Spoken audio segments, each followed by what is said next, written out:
Halo teman-teman PMI, di video kali ini kita akan bahas tentang PTTM ya, karena banyak yang masih suka tanya saya dan komen di video saya tentang PTTM. Sebelumnya jangan lupa ikuti dan juga kalian kalau ada pertanyaan boleh tulis aja di komentar dan jangan lupa video ini share ke teman-teman kalian yang lain ya. Nah, kita akan bahas tentang pertanyaan ini nih. Kalau misalnya agent bantuin PMI dan majikan untuk daftar PTTM, peraturannya gimana dalam menerima uang ya, SOVE-nya berapa? Nah, kita lihat nih pertanyaannya. Kalau saya pengen majikan saya membantu saya PTTM, kemudian dia minta ke agen untuk bantu urusin, berapa biaya yang harus dibayarkan untuk ngurusin PTTM? Nah, kita lihat ya di sini ada 2 poin, kita jelasin dulu yang poin pertama. Nah, yang poin pertama, kalau misalnya agent itu menerima permintaan dari majikan atau dari PMI untuk bantuin urus PTTM, ya, boleh di dalam batas ketentuan tertentu untuk ngambil biaya. Nah, biayanya itu berapa? Biayanya itu boleh terhitung dari biaya tengcive, biaya dia ngurus, biaya cesau, ya, biaya ngenalin, dan biaya VUV. Nah, berapa totalnya? Di sini tertulis ya, total seluruhnya itu nggak boleh melewati gaji PMI 1 bulan.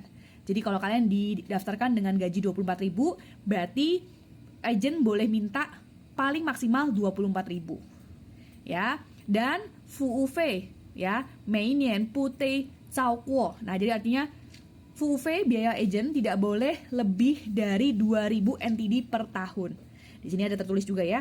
Nah, kemudian di poin kedua, kalau misalnya agent itu minta biaya-biaya untuk pengurusan melebihi biaya yang sudah ditentukan oleh pemerintah, ya, itu akan dikenakan denda 10-20 kali lipat. Bisa juga bisnisnya mereka diberhentikan, ya, dan nggak boleh ganti ke bisnis yang lain, gitu. Nah, ini dari siapa? Ini dari 1955, dari Lao Tongpu.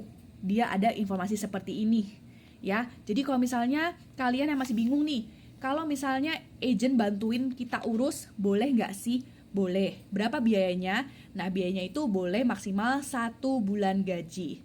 Nah, di sini sih nggak tertulis ya, dia boleh minta maksimal 1 bulan gaji itu ke siapa.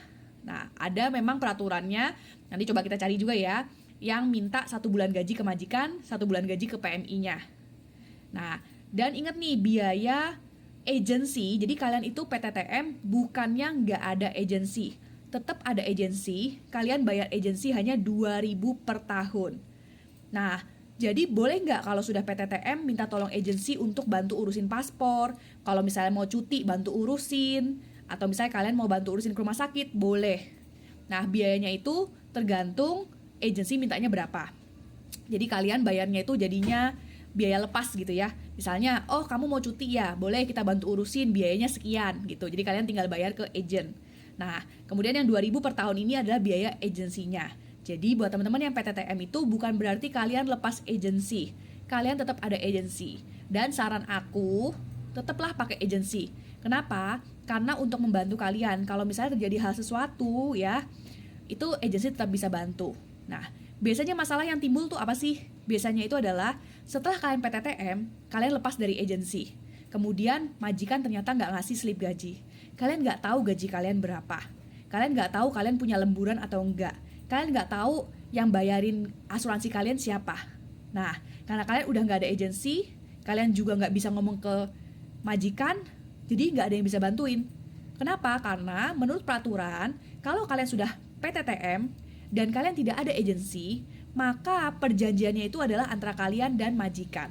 Jadi buat kalian nih yang mandiri, yang nggak ada agensi, kalau kalian sudah PTTM, tetap harus minta majikan perjanjian hitam di atas putih.